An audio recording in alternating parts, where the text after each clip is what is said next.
नमस्कार। आज की वीडियो में दूसरी वीडियो में हम चर्चा करने वाले हैं कि जून माह में जो हमने कहा है कि विध्वंसक मास रहने वाला है, विनाशक मास रहने वाला है, जिसकी संभावना है और विश्व में जिससे कि त्राहिमाम हमारी रक्षा करो की स्थिति बनेगी। इसके 4 कारण हो सकते हैं। जैसे कि अभी युद्ध की विभीषिका चल रही है, जैसे मौसम ने अभी अपना प्रचंड रूप दिखा रखा है, जैसे मासूम के आने की आहट हो चुकी है और यह बात ज्योतिष में भी है कि ताप भी बढ़ेगा, बाढ़ भी बढ़ेगी, रोग भी बढ़ेंगे, युद्ध भी बढ़ेंगे, तो मानव जीवन का अस्तित्व संकट में पड़ेगा। जो पढ़ रहा है, अग्निकांड के बारे में हमने पहले बताया था। कुछ लोगों का कहना है कि नौतपा बहुत अच्छा होता है, उससे चूहे मर जाते हैं, मच्छर मर जाते हैं, लू बहुत ज़रूरी होती है, लेकिन वो पुरानी बात हो गई। यह नौतपा नहीं है, यह प्रचंड ताप है, जिससे कि अपने जीवन को संरक्षित रखना बहुत बड़ी चुनौती है। और उसमें करेला ऊपर नीम चढ़ा, 3 चीज़ें और साथ में आ रही हैं। पहली चीज़ जो बहुत ही सामान्य सी घटना दिखती है, लेकिन मंगल का मेष राशि में आना इस समय, जबकि मंगल वर्षेष हैं, इस समय जिस समय की शनि जो है वर्ष के मंत्री हैं, शनि का स्वक्षेत्री शनि का मंगल स्वक्षेत्री मंगल में दृष्टि किन किन राशियों को प्रभावित करेगी।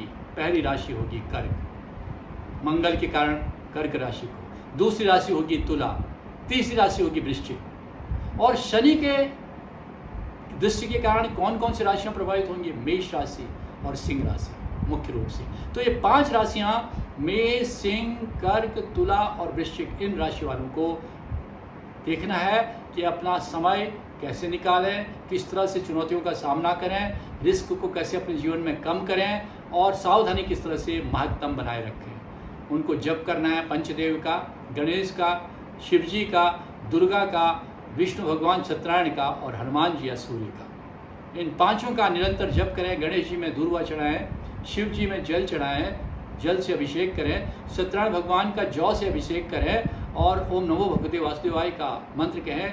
माता दुर्गा को चोला चढ़ाएं, उनके मंदिर में जाएं, फूल चढ़ाएं, उनकी आराधना करें, आरती करें और हनुमान जी की हनुमान चालीसा पढ़ें या सूर्यदेव को नित्य जल चढ़ाएं उन वस्तुओं के साथ जो हमने बताया है। ये तो मंगल और शनि का प्रभाव है।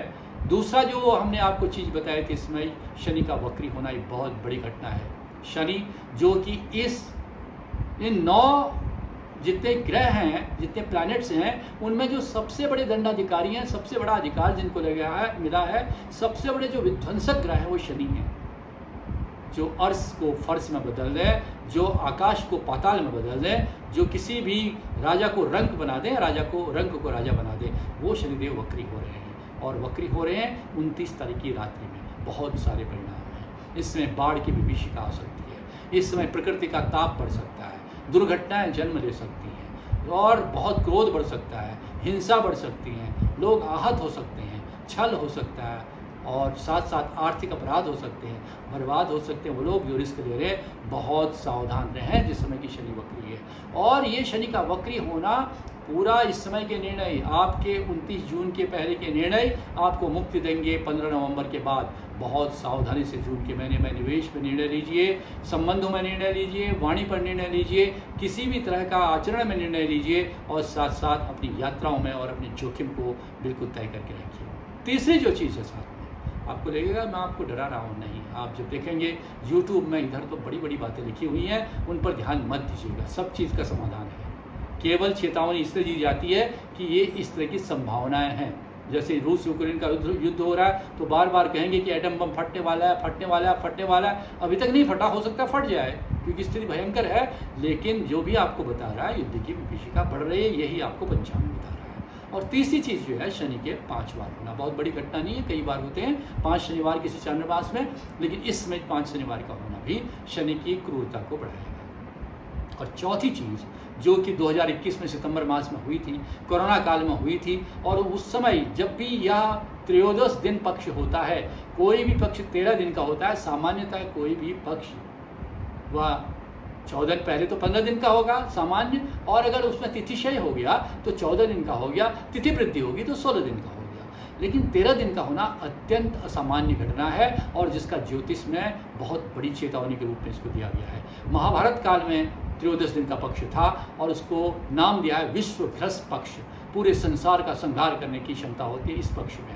इसका प्रभाव केवल पक्ष तक ही सीमित नहीं रहता, संपूर्ण संवत्सर में होता है। यह पक्ष जिस संवत्सर में होता है उस संवत्सर में और उससे पूर्व, पक्ष से पूर्व या उससे बाद में भी इस तरह की घटनाएं हो सकती हैं। तो आप कहेंगे विश्वभ्रष्ट पक्ष में क्या है? विश्वभ्रष्ट पक्ष के बारे में पंचांग में मैंने एक लेख दिया था और वो जब इस पंचांग में था वही बात थी कि पक्षक्ष मध्य द्वितीय पतयिताम तथा भवेत रौरव काल योगा पक्षे विनिष्टे सकलम विनिष्ट मिथ्याहुराचार्य वराह समस्ता त्रयोदश दिन पक्षे तथा संहरते जगह अपि वस्त्र सहस्रण काल योगा प्रकीर्तिता। यह ज्योतिर्निबंध में कहा गया है। 13 दिन का पक्ष जो है पूरे संसार को संहार करने की क्षमता रखता है। कोरोना में ये क्षमता थी, पूरे संसार को संहार करने की क्षमता थी। तो इस समय युद्ध की विभीषिका में ये क्षमता है और नए रोगों में ये क्षमता है, बाढ़ में ये क्षमता है, प्राकृतिक आपदा में ये क्षमता है। तो हम कहेंगे सावधान कैसे रहें? प्रार्थना, पंचदेव, प्रार्थना, पंचदेव, हम, हमारे परिवार, हमारा समाज और सामान्य जन, हमारा देश और संपूर्ण विश्व इससे सुरक्षित रहे, हमें प्रार्थना करनी पड़ेगी। हो सकता है इसके परिणाम, क्योंकि लोगों के पुण्य से, आप लोग जो नित्य कर्म करते हैं उससे इसके परिणाम बहुत सीमित रहे हैं, लेकिन जिसको आप कहते हैं रॉ कैलकुलेशन जो होती है, जो शास्त्रों में लिखी हुई कैलकुलेशन है, जो अभी तक सत्य आई है, उसके समय पर जून के महीने में ये 4 घटनाएं हो रही हैं। तो इस समय हमें ये ध्यान रखना है कि इनको दूर करने के लिए क्या है, पर्व इसलिए बनाए जाते हैं, पर्व मनाए इसलिए जाते हैं। सबसे बड़ा है आयुष्य को बढ़ाने के लिए वट सावित्री अमावस्या जो 6 जून को है, उनका व्रत करें। उस दिन माँ सावित्री देवी की कथा पढ़ें, उनका श्रवण करें, सावित्री सत्यवान की कथा पढ़ें, किस तरह से यमराज से सावित्री ने अपने पति के प्राण वापस लिए थे, कितनी विदुषी थी, इसका ज्ञान करें, इससे शमन होता है। दूसरा जो महत्वपूर्ण है गंगा दशहरा, जो कि 16 जून को आएगा। गंगा दशहरा एक ऐसा पर्व है जिस दिन की द्वार पत्र बनाए जाते हैं। द्वार पत्र क्या होते हैं? रंग बिरंगे और एक तरह के गोलाकार, कई उसमें अंदर वृत्त बनाते हुए इन चक्रों को बना के फूल बनाया जाता है, जो आपको बाजार में मिल जाएंगे। उसमें मंत्र लिखा रहता है। इसमें विद्युत से बचने के लिए है, किसी तरह की आपदा से, प्राकृतिक आपदा से बचने के लिए है, जो आपदा का संकेत देता है। ये द्वार पत्र बनाए जाते थे, ऋषि मुनियों ने इसको मंत्र लिखा है। मंत्र है अगस्तस्य पुलस्तस्य वैशंपायनैव च जयमुनिश्च सुमन्तस्य पंचगे वज्रवार्गा मुने कल्याण मित्रस्य मुने कल्याण मित्रस्य पंचाग्रे वज्रवार्गा। इसका जो मंत्र है, मंत्र में मैं थोड़ा सा उसको भी विस्मृत कर रहा हूँ, पंचांग में मिल जाएगा। मुने कल्याण मित्रस्य जयमुनिष्यान कीर्तिनाथ विद्युत अग्नि भयम नास्ति लिखिते च ग्रहोदय, ये मंत्र है। तो ये मंत्र आपको मिल जाएगा। अगस्तस्य पुलस्तस्य वैशंपायन एवं जयमुनिश्च सुमन्तस्य पंचैके वज्रवार्गा मुने कल्याण मित्रस्य जयमुनिष्यानि कीर्तनात् विद्युत अग्नि भयम नास्ति लिखिते च ग्रहोदरे, ये मंत्र है। ये मंत्र आप उसमें लिख सकते हैं, आपको भी मंत्र मिल जाएगा और बड़ा सरल मंत्र है, आपको ये नेट पर भी मिल सकता है। ये गंगा दशहरा के दिन द्वारपत्र में बनाइए। तीसरी चीज़ है निर्जला एकादशी का व्रत। अरे गर्मियों में मैं ये नहीं कहूँगा कि इस व्रत को आप निर्जला करिए, नाम इसका निर्जला एकादशी है, एकादशी के रूप में ही करिए। ये व्रत भी अपने आप में बहुत ही तरह के कष्ट को दूर करने वाला है। चौथी चीज़ जो इस संसार के पालक हैं विष्णु भगवान, सत्यनारायण व्रत पूर्णिमा या 21 जून को इस दिन व्रत करें, चंद्रमा को अर्घ्य दें। ये ताप जो जून मास के ताप हैं इससे कम होंगे, हमारा भी विश्वास है। क्या ये छोटे छोटे प्रयास बड़ी बड़ी घटनाओं को रोक सकती है? जी हाँ, इनकी जो समग्र शक्ति होती है, इनमें जितना की भी हमारी जो चेतना और जितना की भी ऊर्जा इनसे जागृत होती है, वो किसी भी तरह के कुयोग को दूर कर सकती है। बाकी सतर्कता आवश्यक है, आपके जप तप व्रत दान आवश्यक हैं, आपके लिए किसी भी तरह के क्रोध से अपने आप को अक्रोध आवश्यक है और यात्रा में किसी भी तरह की जल्दबाजी से बचना आवश्यक है। सतर्कता, निरंतर सतर्कता आवश्यक है।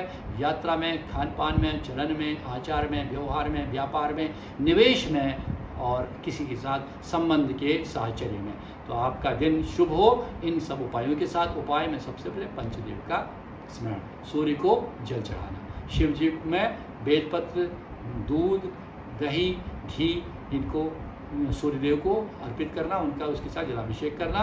और सूर्य भगवान को इस ज्येष्ठ मास जैसे वैशाख में था कि फलों के साथ, घी के साथ, शहद के साथ, बेलपत्र के साथ, गंगा जल के साथ, हल्दी के साथ, ये इनके साथ वार के अनुसार से सोमवार को जैसे दूध या दही उसमें डाल के और मंगलवार को गुड़ डाल के या शहद डाल के, बुधवार को बेलपत्र या दूर्वा डाल के, बृहस्पतिवार को फल और जल से और गंगा जल से अर्घ दें, शुक्रवार को दही से या सत्तू से अर्घ दें और शनिवार को तिल डाल के अर्घ दें और रविवार को उसमें शहद डाल के अर्घ दें और शुक्रवार को घी से अर्घ सबसे उत्तम माना जाता है। इन सब चीज़ों से आपकी आपदाएँ, आपके आसपास आने वाली आपदाएँ दूर होंगी और आप, हम सब और हमारे सब बड़े मित्र जो हैं सुखी रहेंगे। नमस्कार।